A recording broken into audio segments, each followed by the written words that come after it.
welcome to everyone that's here. I'm speaking to you from Ottawa, and I'm going to speak a little bit about my personal experiences and what allowed me to kind of shift from who I was before to who I am now, and how I can still feel good about helping out. So I've called it Regaining Power and Control, Living with Chronic Pain. Some of you might live with chronic pain, and it can be very difficult at times, but it also can be something that we can do successfully. And I want to talk about my journey as a patient research partner because I'm very passionate about ensuring that we get patients as involved as possible in research. So Megan, I'm not able to forward, so let me just see. I would try hitting enter or the front arrow. There you Yeah, go. yeah, they both worked. Thank you. So you guys saw the objectives. I'll talk a bit about my diagnosis, and it's just because every patient has a story behind them. And although we don't have to hear the story all the time, the story is important for us to know and to understand. And then what does patient engagement really mean from us as patients? Yes, we have some definitions, etc. We'll go over some of those that we use, but what are some of the thoughts that we have? And then how do we deal with these common, almost human challenges that come our way when we're working with people, and things can get either awkward or difficult or negative even. And what does the future hold? How can we continue to work together in different ways and maybe in better ways as well? So this is me and my family. We're an active family. I am a wife. I'm a mother. I'm a retired nurse. I worked in healthcare from neonatology right through to long-term care, actually. And I do a lot of patient research consultancy just over the last, let's say, 5 or 6 years. But I have been a consultant in healthcare for about 15 years. I'm an essential caregiver to my awesome 90-year-old mother, Scottish mother, who's also a retired nurse and midwife. And I'm a person living with chronic pain. But I always say patients don't just bring their experience forward, patients bring their expertise forward. I love being out in nature, and whatever we learn and whoever we are as a person, as a profession, what we've experienced in life is also brought to our patient experience, and that experience to me is an expertise as well. But I'm really going to talk to you about my patient partner in research work that I'm kind of doing and how I came to do that. And please feel free, two things. Number one, I can speak a little bit quick, so if I'm speaking too fast, let me know in the chat. And number two, if you have any questions while I'm going through and want to ask something, you don't have to wait to the end. So no worries there. So my journey to diagnosis was really a maze. You know, I had a lot of different diseases starting in my teens, from endometriosis to irritable bowel syndrome. And those diseases at the time and syndromes weren't really treated the way that they are right now, especially in young females. They were kind of covered up, or it's nothing to worry about. So I really didn't receive appropriate care, let's say, because of the way we practiced medicine, I'd say, at that time. I suffered from gastric ulcers, and then I was diagnosed with osteoarthritis. When I was diagnosed with osteoarthritis, I was probably at a point of ultimate, athletic ability in my life. And it really, really hurt that it slowed me down so much. I mean, I was really depressed about it, and I felt that I wasn't getting the pain. And when you're living in pain, pain can become a real slight cycle of slowing you down. It wasn't until my 50s when they did an MRI that they found out I was born with a congenital spinal stenosis that I hadn't known about my whole life. And on top of that, I have a very significant and severe degenerative disc disease throughout my spine. And that is what caused me to go forward and have a spinal fusion about 5, 6 years ago. Along that way of that journey, though, I was misdiagnosed with MS for almost a full year. And I remember the very, very belittling statements that I had said to me at the time about, why amn't I happy about this? I should really be happy that I don't have such a devastating disease. And I just looked and I said, I am happy that I don't have that, but I still have the same symptomatology that I walked in for, and I'm not hearing any hope for the future. So that really got me thinking about, how do we speak to patients? How do we share? And it got me thinking, oh my goodness, have I ever, as a nurse, really put someone's feelings and thoughts and hopes aside by something that I inadvertently said that came across a different way? in my 60s now. I'm living with chronic pain. I've recently been diagnosed with chronic pancreatitis. And last fall, after a very slight biking accident, I ended up with venous thoracic outlet syndrome, which is another very painful condition. So I can say I live in pain. It's a part of me every day, but I have learned to live successfully with it. But it took me a time to get there. And any patients listening in here, you'll know what I'm speaking to. It's almost like we have to reach rock bottom before we move forward.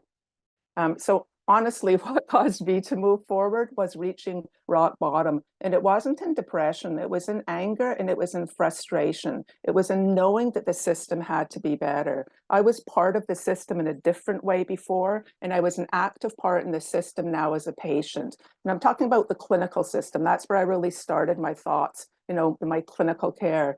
Or the clinical care I was receiving. So how could I use my past professional skills to create a patient-forward movement that would allow me to feel that I was being respected to, listened to, or used in a better way? Because at that point in time, as we all get older, we kind of analyze, what do I really want from life? I had retired early because I lacked so much mobility. I just couldn't do basically anything. I quit my PhD because I couldn't, continue on with it. Like, that devastated me. And I wanted to give back from my life, and I wanted to do things better, and I wanted to make things better in healthcare, but also be the best person I could be, because it wasn't a good place to stay in that anger and frustration. So, I did a little bit of consulting just before the pandemic came upon us. I was working for what used to be the Canadian Patient Safety Institute, helping them create their quality and patient safety framework nationally. And then that work stopped, and then all consulting work stopped, and then there was a pandemic, and then we all went online. And I started searching social media. And one day I saw an ad from CIHR. You all know the Canadian Institutes of Health Research, but the Institute of Musculoskeletal Health and Arthritis. And that's where a lot of my problems lie as a patient. And it was about this thing called PIRA, the Patient Engagement in Research Ambassador Program. And honestly, that is what saved me from going down a dark hole, I believe, and also from moving forward to doing what I'm doing now, that gives me so much satisfaction and allows me to work with such phenomenal people like Tina and many others. I want to say, though, that every patient has a story. They don't always share their story, but when they go over their story, they can be re-traumatized. We can be re-traumatized each time we think about the way in which we were treated, the way in which we went through our healthcare experience to become the advocate we are now, or to become the partner we are now. And I won't get into it. We could talk, an hour or more on trauma-informed care, but I just want to say trauma-informed care and trauma-informed communication is very much about realizing that trauma happens, and it also affects people, and it can physically affect them and cause disease. And that's a very interesting part of research. But also you can recognize different symptoms when people become very silent, or they're not speaking up, or they're just, avoiding, etc. Just realize it's not about the person, and it's not about the person seeming to be a rude or a mean or a bad person. It's about what happened to them, not what's wrong with them. And they're actually showing us something that we have to respond to in an appropriate way. And I truly think all research teams should be trained in trauma-informed care. So I'll just leave that there and give it something for you to think about if that is something that your research team hasn't had. Excuse me, I just took a little wee drink there because my mouth was dry. I want to speak about the importance of mentors. And there's been many, many people that have been mentors. Some of you are on the call right now. Tina has been a mentor to me. We've learned from each other so much over the last year. But my patient mentors that have really thrust me forward, Dr. Dawn Richards and Lori Proul and Sabrina, have really been some of the first ones that I interacted with, and that really moved me forward in the direction that I'm going now. They all live with significant disease, and they all work as patient advocates or work in research and move their disease processes forward. Trudy Flynn, actually, another retired nurse, started up the Fibromyalgia Association of Canada after being a PIRA partner. And Dr. Kareem Khan and Hedy Mohel, who both work, and Rosie, who used to work at CIHR, Institute of Musculoskeletal Health and Arthritis, are key executive leaders that action what they say. And when they say they're going to do patient engagement, they put resources behind it and they put their power and their words behind it. And that's what we need to have. Patient engagement in research or clinically cannot happen if the top down does not invest appropriately. And we'll talk a little bit about that. Other people that are down here, Stuart Nichols, I work with in diverse capacities. Dr. Jean Bourbeau is the PI, principal investigator for CanTrain, which I'll talk to you about. And some of the other people, Annie Robitaille is working with me. We're both co-investigators on CIHR planning and implementation grant. And Suzanne Morin is the one that got me into CanTrain with just a phone call, and just because I happened to sit with her in the Institute Advisory Board. So it's always a circle. I mean, getting patients involved and getting people partnered is a circle of networking. And patients have phenomenal networking circles. And all I can say is we really have to use them. Oops. So I take from CIHR, patient engagement, and just the word patient. Patient means many things to me. It includes family, it includes caregivers. I'm also a caregiver to my mom. So it's a very overarching term and it's very inclusive. And whoever says they are part of the patient circle, including the patient themselves, is who I include in patients. Very similar to this definition that comes from CIHR. Whereas patient engagement, the words that speak strongly to me are meaningful and active. So you actually have to be doing something about it. It's not a passive collaboration or something we just say we do or pretend we do, but we don't do. But if you look at it, it goes all the way from governance right through to blue sky thinking and beginning strategy and priority setting, to the research, to taking the research and doing something with it and getting it out there into practice where the patients are. So it's a very like linear, but also circular aspect of moving forward. So that being said, I asked some people that I work with, well, what to you in your own words is patient engagement in research? Very similar, active involvement in the research process. Make sure you include us in the initial design stages. Please value our insights and experiences and perspective, even if they're different than yours. And we want a meaningful role in shaping the research agenda. We don't want to just be asked in after the agenda, is there, even if it's a straw dog.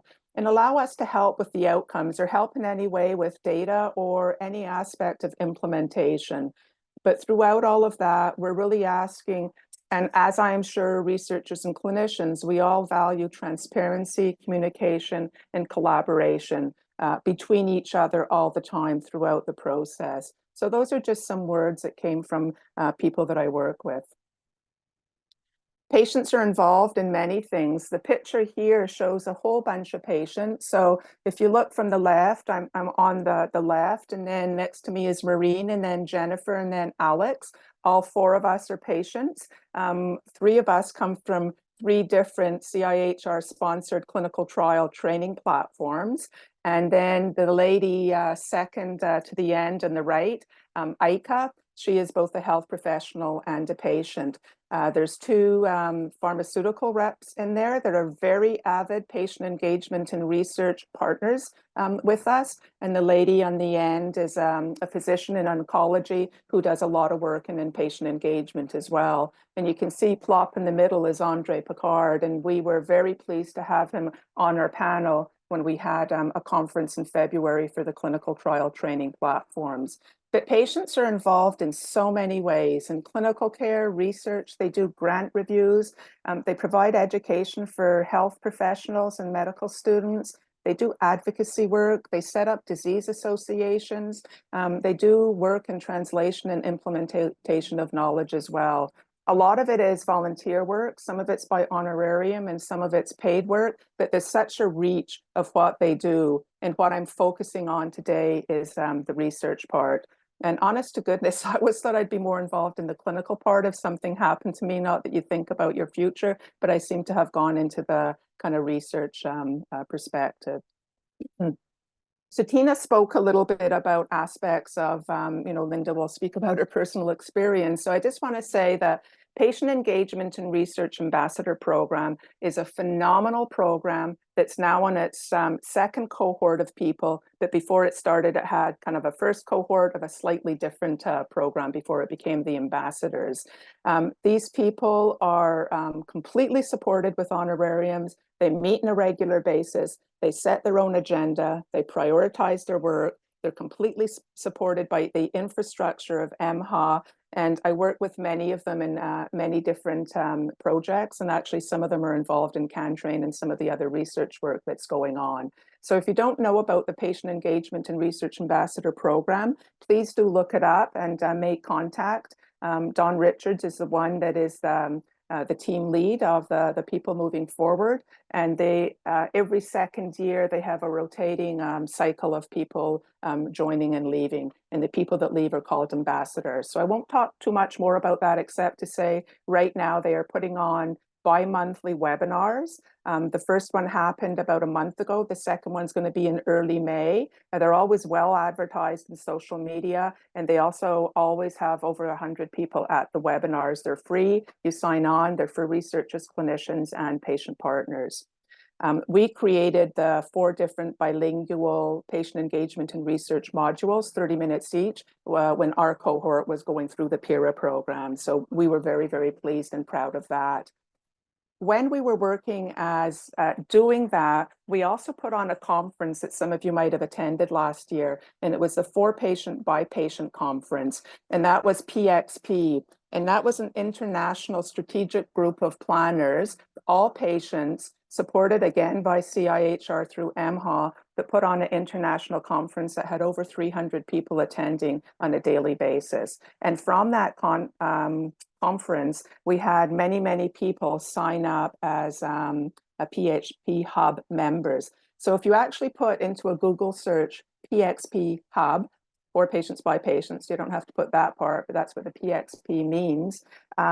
You will get to the hub, and it has tons of resources. It has all the archived past stuff, including webinars. It has archived conference passports as well. And the networking people that we have met through putting on that conference and the work that we're doing, continuing on this year and into the next year, is astronomical. I met so many people through being a moderator, a host, and a speaker in that conference that I'm actively involved with, for example, in partnerships with CanTrain right now. So please do take a look at the PXP Hub. It's absolutely wonderful. And then I was also invited to be, just about 3 years ago, an Institute Advisory Board member. I had been a board member for hospitals before, but I'd never been a board member for a research institute. And the application process is interesting, as you can all imagine, because it's for CIHR, and it's not necessarily the way if you're not a researcher, you have your resume or your life or your information given. So I had a lot of support to allow that to happen. Again, from Dawn. Dawn has been a key mentor in my life, allowing me to move forward and doing the work that I do right now. But I'll tell you, as a Canadian, as a white woman, as a former nurse, and as a patient sitting on an Institute advisory board, it's given me a keen understanding of how CIHR works. It's given me appropriate input into planning their strategy with them and moving it forward, and has given me a voice at the table of an institute that leads and sponsors and grants research monies for diseases that I have. So I strongly encourage anyone of all the 13 institutes and CIHR to move forward if you have interest when you see that going forward. But I really want to talk about the last 3. The last 3, CanTrain, Prepared to Lead, and the Citizen Engagement Framework, are active research projects that I'm involved in. So the first one I'll talk about is CanTrain. Some of you might know about them. Some of you might not. I was just taking a little look at the chat comment, but it's too long, so we'll look at it right now, Tina. So the CanTrain is the Canadian Consortium of Clinical Trial Training. So it's a 3-year grant that it was awarded, and it's just over $11 million. It started about a year and a few months ago, January of 2023, and as well as mentoring, scholarships, internships, has 4 distinct training programs aimed at different audiences. And the audiences are trialists, so people who are principal investigators and researchers. There's another one for graduate and postdoctoral trainees, so master's, PhD, and postdocs. There's one for clinical research professionals, CRPs, which are called many, many things in many different titles across the country. And then there's one for the patient and community partner stream. And I just want to take a little bit of time to go over CanTrain. As a patient, I was the only patient co-investor for CanTrain. That's a story in and of itself of lessons learned and how to do a better job in actively involving patients in knowing, what it is that they're moving forward with. That being said, it was Dr. Suzanne Morin that brought me on board and did a very, very good job explaining to me what it would be that I was involved with. So the process was pretty smooth, but there's a few things that, again, I learned as this is the first time I was actively involved in a grant like this. I'm also in the governing council. And as Tina said, I work with her. We're both co-leads of a work group that I'll explain a little bit. And I'm also the national lead for the patient and community partner stream. So I just wanted to kind of put names around the things in which a patient can be involved with and move forward. So I work 3 days a week for CanTrain and do this work. And it's very interesting and very engaging. The graduate and postdoctoral trainees, they really had a program that was very comprehensive that came out of McGill. And they wanted to see how they could take that program, tweak it a little bit with cohorts, and allow graduate students and postdoc students see how they could become someone in the future. What did they look like in the future? Where did they want to go? What did they want to learn? So that's how they went forward. They started with an initial program, which was the Clinical and Regulatory Affairs CNRA experience program, and changed it into a career development program. And this career development program takes them through different activities related to developing skills, professional-led webinars. I did a webinar with them on teamwork and communication. There was one in professionalism and leadership. They work together collaboratively in different activities. But most importantly, we give them career development tools to help them move forward and see what they want to be in the clinical trials research world. Next stream, clinical research professionals are called so many things, as you can see on the left-hand side where it says roles there across the country. They have so many diverse educational backgrounds, from post-secondary to undergrads right through to physicians and postdocs. And they work in very, very many different places in a range of trials, clinical trials. So they're a diverse group that requires diverse ways in which to teach and train and move forward. So from that perspective, we really want to equip them with essential skills and knowledge to continue to work effectively and get certified in the clinical research professional world. And from that, have competency-based training. All our training is based on competency frameworks. We use a framework with 8 different domains. It's associated very clearly with clinical research professionals and the work that they do. And we use taxonomy to make sure that we're looking at leveling people up in education. The third, sorry, before I go on to the third one, we're taking, because clinical research professionals and clinical trials work so specifically, and you can't grab them away and say, oh, they need a day of training or an hour of training here. We're trying to do just-in-time micro training for them. So we're really looking at ways in which we can say, this is what you need, this is what we can deliver right away, and then move them on to understanding very much knowledge and task-based training from contracts, budgeting, data management, recruitment and screening, etc. You can see in the blue boxes all the courses that they might have. And then we have trialists, so people that really lead the research projects, and how are we looking at training them and moving them forward. So we're really saying we're focusing on clinicians and scientists who want to conduct or lead clinical trials. And these people can be clinicians, from physicians, nurses, physios, diverse people, clinical scientists already working in the clinical scientist world, community-based health professionals, fellows and residents thinking about moving forward, or PhD trained methodologists, for example. And the structure of their training is a little bit different. After they take, we have a common core foundation, which has 11 different courses that anyone can take. All the courses we offer are free. They're all web-based and they're all online, and they will eventually be in both official languages. They're in English right now. There's about 8 of them available from the Common Core Foundation if you go to We Can Train and a Google search. But for the trialists, we want to provide them with knowledge and skills to be a site investigator, both for industry or academic trials. But then as they move on, we want to give them skills to design and lead small single trial or single site trials. And then at the third level, it's really knowledge and skills to design and implement multi-site and multi-regional clinical trials. So someone might choose where they want to be, and then we're going to have a separate methodology pathway that builds on knowledge at different levels. I know that was tons of information in an overview, but I wanted to give a perspective of the magnitude of what CanTrain is and how actively patients are involved in creating this future. And to that end, the patient and community partner stream, which Tina and I have really moved forward, we started way back in January of last year, and it took us January, February, March, April, 4 full months to put together a working group.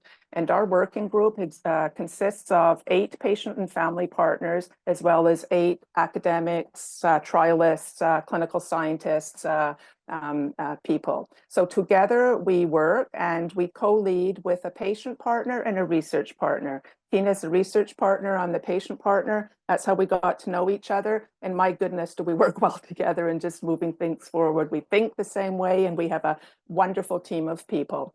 So from that perspective, we got these people to create with us, our partners, the terms of reference. And I just want to stop here and say, it's so important to take time to establish trust, to have something like a terms of reference, to know that everyone knows what it is that we're accomplishing together. What are our goals? What are our objectives? What are we heading towards? And what are the rules around all of that? So it took quite a while to get that done and then to move through getting input on a whole bunch of different things. Our working group was named Can Partner by Team Choice, and we met monthly because we had a lot of work to do about what's out there in training, where do we see the challenges, what are the gaps, what have you reviewed that's really good, who's good partners to work with, what would you like to see if we were offering you free training in clinical trials. From that, we started a stream meeting, and our stream meeting has different people on it, a clinical research educator, Krista Cuff is from Newfoundland. We have advisors, and we've had advisors in the past, Jocelyn Hiltz from Nova Scotia, and Carolyn Joes from New Brunswick, and Stuart Nichols now works with us from OHRI, Ottawa Health Research Institute, and we meet as a team of leaders, advisors, coordinators, and educators, and we put together and craft based on needs input what we're going to create for courses. And then we have a team that meets with us bi-weekly that includes 3 of our patient partners. So we have 8 patient partners actively involved in quarterly meetings, and we have 3 patient partners actively involved every 2 weeks in meetings with us. All our patient partners at their choice receive an honorarium, and the honorarium is based on CIHR's guidelines. And you can see for our stream, when we're saying we are going to be training for different people, I apologize, I didn't mean to do that, that we are training people that are patients, family, essential caregivers, disease organizations, members that are of patient organizations, community partners, and maybe community health centers, health journalists, health research communication teams, and the public. So it's a very diverse stream. So we're kind of focusing on patients, families, and essential caregivers right now. But what we really want to do is build and connect patient partners so that we have training strategies that work for all. And we want to prioritize throughout CanTrain patient engagement in equity, diversity, inclusion, and also accessibility. But our focus isn't just in patient engagement and research. Our focus as CanTrain is on clinical trials. And our approach is very systematic. It's very grounded. It's full of trust, and it's working together with our partners. So what have we done? Since the project start, we've recruited, we've renamed ourselves, we've moved forward with our terms of reference, we've met. We did a cross-Canada survey on over 70 different patient and disease-specific organizations, asking them specifically for input on challenges and gaps related to clinical trials. And from that, we analyzed it and created a way in which we're going to move forward with creating courses related to three different kind of streams or substreams, I guess. Right now, we're creating courses on clinical trial navigation for patients. We're creating a module on tokenism, one in use of common language in clinical trials, and one in patient values and preferences in a partnership with Colorectal Cancer Canada. And we're doing cultural competency courses as well, again, in partnership with Dr. Munaza Jamal from Hamilton. But we are really saying that what we have heard from all our partners is that they really want us to focus in three different areas. The first area is patient participation in trials. So being a patient participant in trials, what do I have to know if I want to do that? The second one is patient partnership in clinical trials. And what do I need to know and what basis of level of knowledge will help me understand how to be a co-partner in research. The third one is patient advocacy in clinical trials. How do I navigate the complexity? What do I have to know, or how do I deal with policy and regulation and speaking in a diplomatic way to politicians to get my voice? On the left, those two things have three different words highlighted, and that's what we started with. Through our partnerships, though, and it's really funny because our partnership working with a European group that does patient engagement, it's called EUPATI, EUPATI. Some of you might have heard about it. The lady that I'm working with now and the team's working with, Maria, we both did the PXP conference together last September, and that's how we met each other. We were both impressed. We stayed in touch. I started working with CanTrain. I was working at CanTrain at the time, told her more about it, and she leads this phenomenal European consortium that does phenomenal patient engagement. And they actually have put through over 500 patient research fellows that all European countries that are part of that association use as co-partners in research. So we're formulating a similar course for the Canadian public. So that's CanTrain. Anything you want to know about CanTrain, ask Tina or me, and we'll put you in contact with who you need to know. I'm keeping a close eye on time, so there's just a few things I want to tell you about. I'm working on another Pfizer grant. It's $25,000. I'm doing it with Lori and Dr. Stuart Nichols and Anna Sampsons.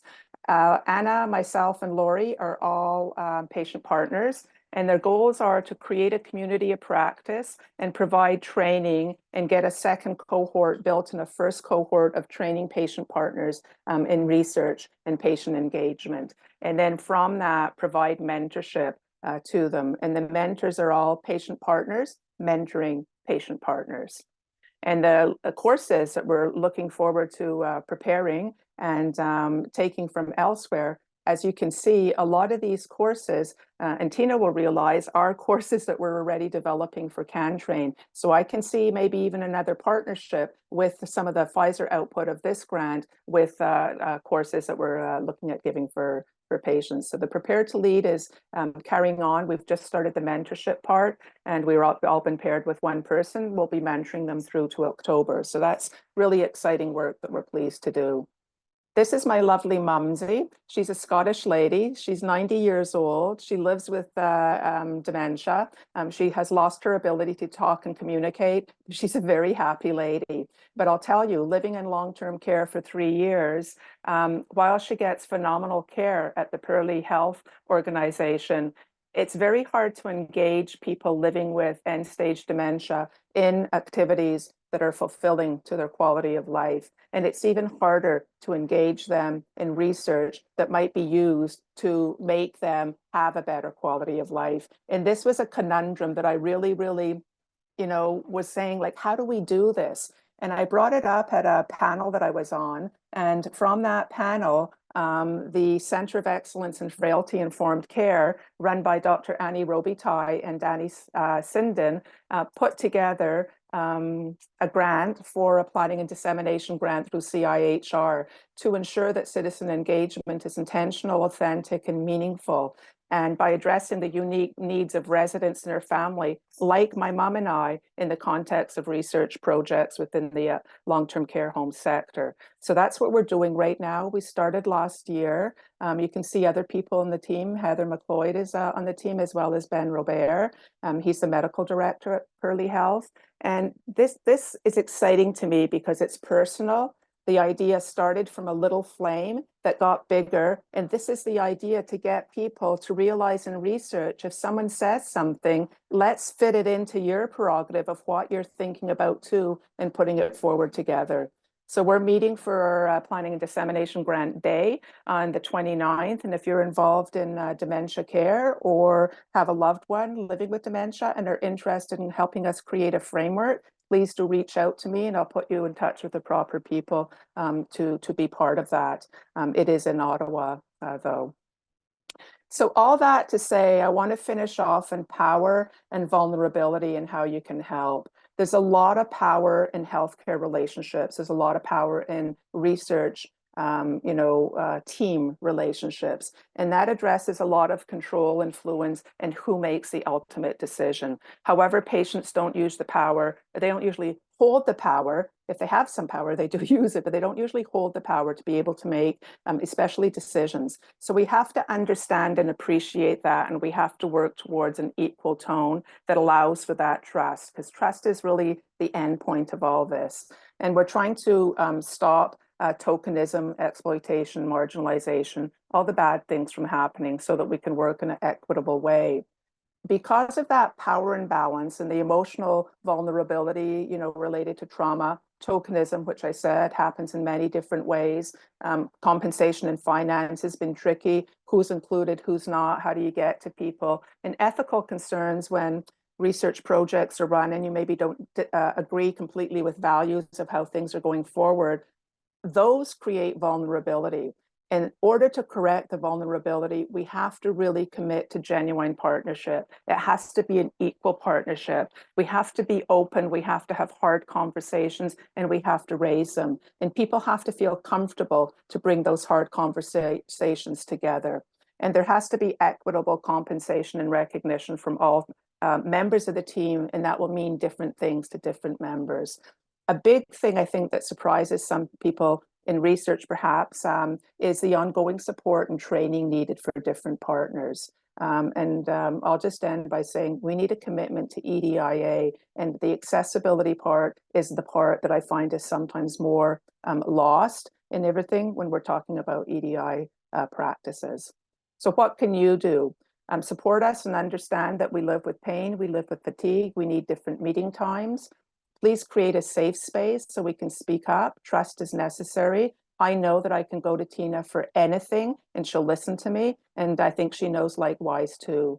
It's best to have one point of contact, and that one point of contact should always ensure there's feedback and everyone in the team knows what's going on. And you close the loop and you tell people where their ideas are going and what has been done by them.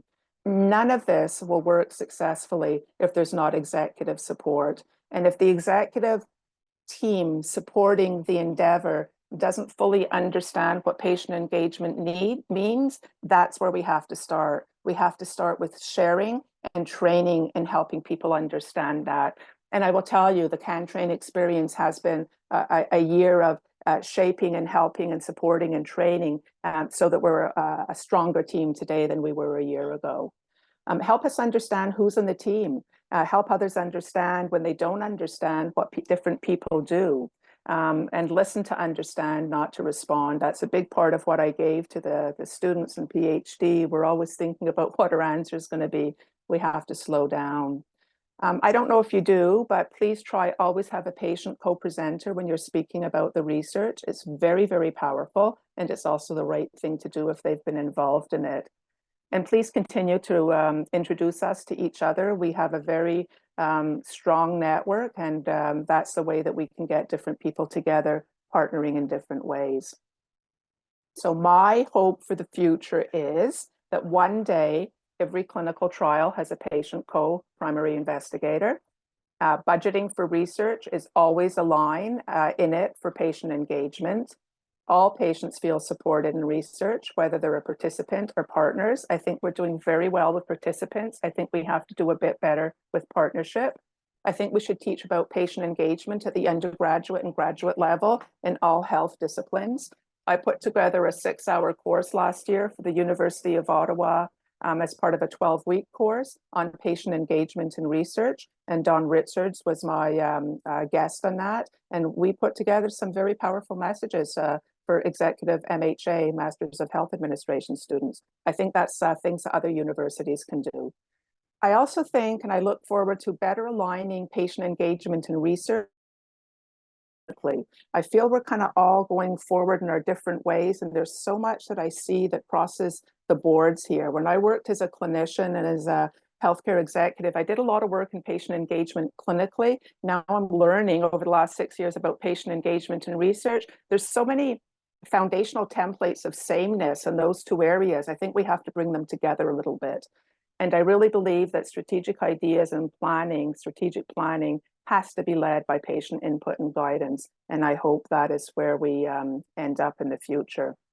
So patients are people, we're all the same, we're all humans. We have lives beyond our identity as a patient. We know our disease best, we live it every single day. And sometimes we just want to be listened to. We don't even need a solution, we just need a, I hear you. And yeah, wow, that must be hard. We want to be respected, but we also want to contribute, and we have a lot to contribute. So please help us in that way to live our best lives. So I think that is what I had to talk about. And I went a little bit over, I apologize. So I hope that's okay, Tina. I'm going to turn it over to you. No apologies needed. Thank you so much. That was fantastic. So Thank you. round of applause to you. We have a comment and a question in the chat, and then we'll open it up for questions in the next 15 minutes or so. So we have a comment from Sandra Woods. Sandra said she's happy to see trauma-informed care mentioned, and that Sandra's a co-author and patient partner in a current research project in chronic pain, and she's provided the information Oh, for wow. the poster there, and hoping to see some more traction in chronic pain research across Canada. Oh, that's awesome. And thank you so much for providing that too. I don't know where you were here when I was saying I'm actually speaking at a conference at the end of the month, and I'm going to take a look at that because I think it's such an important part. It's really opened my eyes to a lot of different ways, just of dealing with people as humans, but it's also allowed me to appreciate how patients, even if we don't think we do, we do go through some aspects of trauma just with their experiences that we live. So I really appreciate that comment and that sharing. That's wonderful. Thanks, Linda, and thanks, Sandra. And then you have a lot of great presentation and a lot of agreement. Thank you. A couple of questions here from Alan. So Alan says, thank you for a very informative webinar. And I agree that a standard approach is critical to multidisciplinary application to research. So Alan is asking, with more patients living longer with chronic cancer, does any part of your work apply a palliative lens with respect to your important work regarding living with chronic pain? Wow, that is both a very deep and excellent question, Alan. Thanks for asking that. Well, my work, I didn't say I'm also a volunteer. I volunteer as palliative and end-of-life volunteer at Pearly Health long-term care home where my mom lives. And as you can imagine, many people die on a monthly basis at a long-term care home just because of their age and their diseases. So I do a lot of work in palliative care in the long-term care realm. Thus far, it hasn't been researched, but that kind of gives me a bit more work ideas. Working though with Colorectal Cancer Canada, they also got a Pfizer grant, and they got a Pfizer grant to work on values and preferences, specifically values and preferences of patients in oncology treatments or treatment choices of what patients might or might not choose based on kind of like a risk mitigation of what they're willing to live with as for risk or for quality of life after the fact. So we're now partnering with them to bring them into CanTrain as a partner because they wanted to use our learning management system as a increased thrust of getting their values and preference work out. So Dr. Anna Maria Rodriguez from McGill is the researcher kind of leading us, and there's 8 patient partners that are working with her, plus a little research team. It's not about palliative care, excuse me, per se. However, it is starting with people that live with the oncology as the disease and their lived experiences. We've now broadened it to be disease agnostic, but it's all about values and preferences. I can see some of the values and preferences work coming forward in different ways, and including there. And I'll just underscore something that we were just shared, and I just happen to have it by my side here, pure fluke. It's called Understanding Controlled Trials. What is a patient preference trial? And it was in BMJ, the British Medical Journal. And I found it a very good overview of looking at how can you even randomize preference, with patients when you have a control group and the randomized group. But they gave a very good overview of how you could have 4 different subgroups instead of 2 different subgroups. So I can see that we would do stuff like this over time, applying a palliative lens. I'm sure there's other people doing it. The only palliative research I did is when I was a clinician, and it was looking at the question, would you be surprised if this person passed away in the next 6 months? And it was a long-term care research trial that was publicized. So Alan, I'm not sure if it answers your question, but that's what I would say to it, Tina. Great, thank you so much, Linda. So another comment from Trudy. Wonderful presentation, Linda, and you covered so many areas that need to be highlighted, and thank you for that. Trudy says, as a patient partner, I agree with the trauma-informed research. And I know this is something you opened your presentation with. We also have quite a number of people from my colleagues and in our program here, and we often kind of use this term trauma-informed research and try to keep it in mind. But I wonder if you could speak to that a little bit more about what that looks like in practice, and as researchers and staff, like how should we be keeping a trauma-informed lens on our patient engagement, and what practically should we be incorporating into our methods and approaches? Sure. And I'll just start with a caveat that I am not an expert in this at all. I'm learning every day as I move along. And I just want to give a huge shout out to Trudy, who's also one of my best pals and mentors, but she's working with me on the tokenism module. So Trudy does wonderful work, and it's wonderful to continuing working with her as well.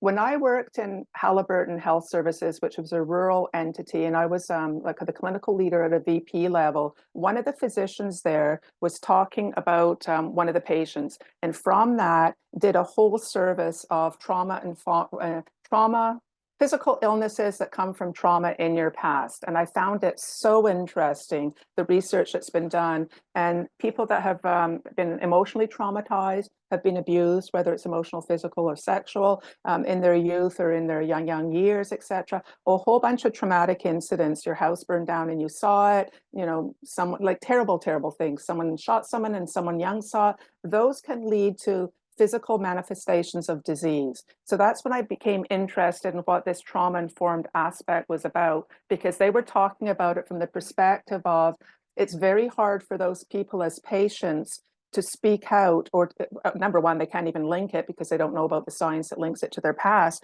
But because of their past, they're so emotionally traumatized, they don't necessarily, they want to preserve their identity. And so they come across as very strong people that really don't reveal a lot of information, so what they're coming across is not who they really are. So I just found that very, very interesting. And then as I started doing more of this, and I started getting sicker and sicker and sicker myself, and realizing that I wasn't getting better and I didn't feel that anyone was helping me, there was another layer of traumatization on top of that.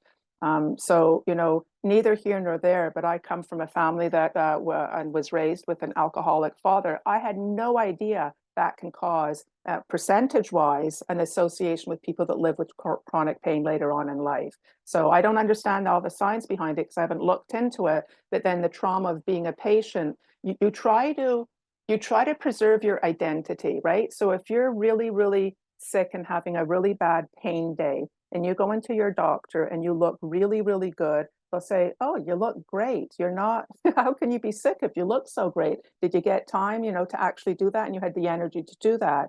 If you don't look good, then and you're in pain, people will believe you more. So there's a whole bunch of different aspects of who you're supposed to be, who you are now, how you present yourself, invisible disabilities, how people believe different things. So I guess what I would say, what I learned as a patient is I have to be as honest as I can to people that I'm interacting with. And I have to make sure that they understand my intentions and that they understand the message. And if I'm not feeling up to it because I don't have the energy, I don't have the wherewithal, it is me that holds the respect to give to them and the energy to say to them, now is not the time that we can talk about this. But researchers or clinicians dealing with people or working with people that are patients that might have a traumatic past due to situations that they received in healthcare from their youth, etc. When someone comes across as negative or abrupt or something that's just like a negative connotation of emotion, look deeper than that. Reach out to them. Say, is there anything that's, troubling you that I can help with? Is there something maybe that you want to talk about? And if they kind of close you off and they're defiant, leave it at that, but try again next time. So I think there's sometimes people that we can work with really well, but we just, we give them a negative name or we give them a negative connotation when it's not that at all. And it might be something related to their traumatic past. I don't know if that helps, but it's really understanding that the behavior doesn't define the person. It's what the person has lived through. So some people will need significant psychological help with people that really understand this to get through that, to be the person and the personality they're intended to be. But when we run into these people and they haven't yet received that help, we have to be cognizant to the fact that what we're seeing might not really be who they are, and there's something deeper that we have to see. I don't know if that makes sense, Tina, but that's kind of the way I see it. No, it absolutely does.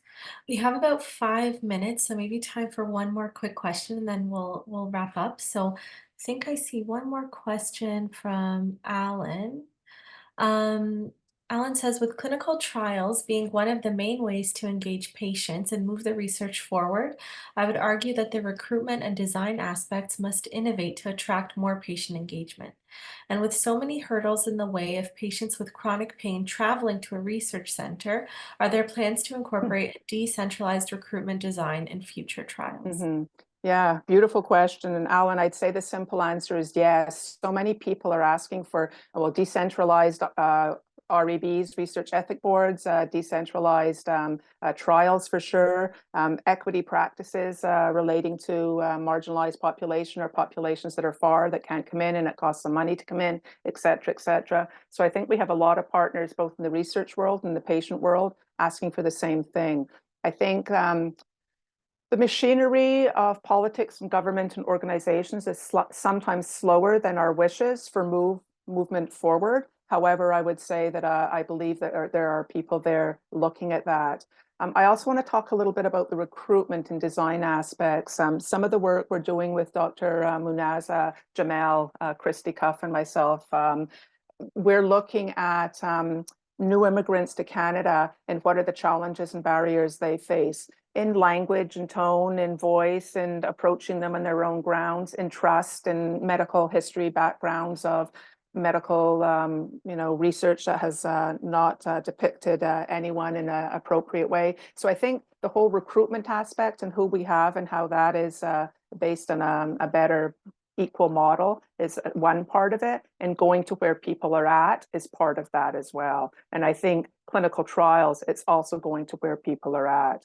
And I didn't put it here, but in other talks that I've spoken to about kind of patient engagement and research, there's also the ignored diseases, the orphan diseases, the diseases where people live terribly, any post-viral illness, long COVID, myalgic encephalitis, even fibromyalgia. There's many diseases that don't have enough research going on right now in clinical trials from a biological marker perspective. I think we have to do so much with that also. And then how are we going to reach these people that can't come because of their illness to the place in which the research has been conducted? So absolutely, Alan. And if you have interest in that and you have ways of, ideas of bringing it forward, please reach out because that's just wonderful.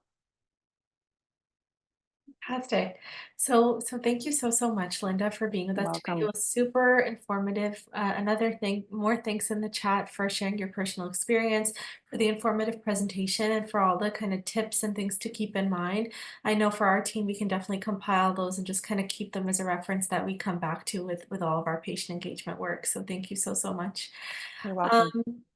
So I know we're getting close to 1 o'clock, just a few things before we close out. So thanks so much for everybody who attended, and so nice to see so many familiar names in the Zoom chat. Just a reminder to please complete the online evaluation. So Megan will put the evaluation in the chat right now. So please take a minute or two just to complete that. Your feedback's really critical to help us make sure that we're picking good topics moving forward and things that you're interested in. So our next webinar is going to take place on May 9th with Cara Soro, and she will be speaking about IKT and KT in real world projects. So encourage everybody to come to that, and we'll be advertising that as well. Wonderful. So again, thank you so much to Linda. Thank you, Megan, for organizing and keeping us on track, and wishing everybody a great rest of your day. Thank you so much. Thank you. Thank you, Tina, for moderating. And thank you so much, Linda, for presenting with us today. Bye. Perfect. Thank Thanks a lot, you. guys. Take Bye-bye. care, everyone. Bye.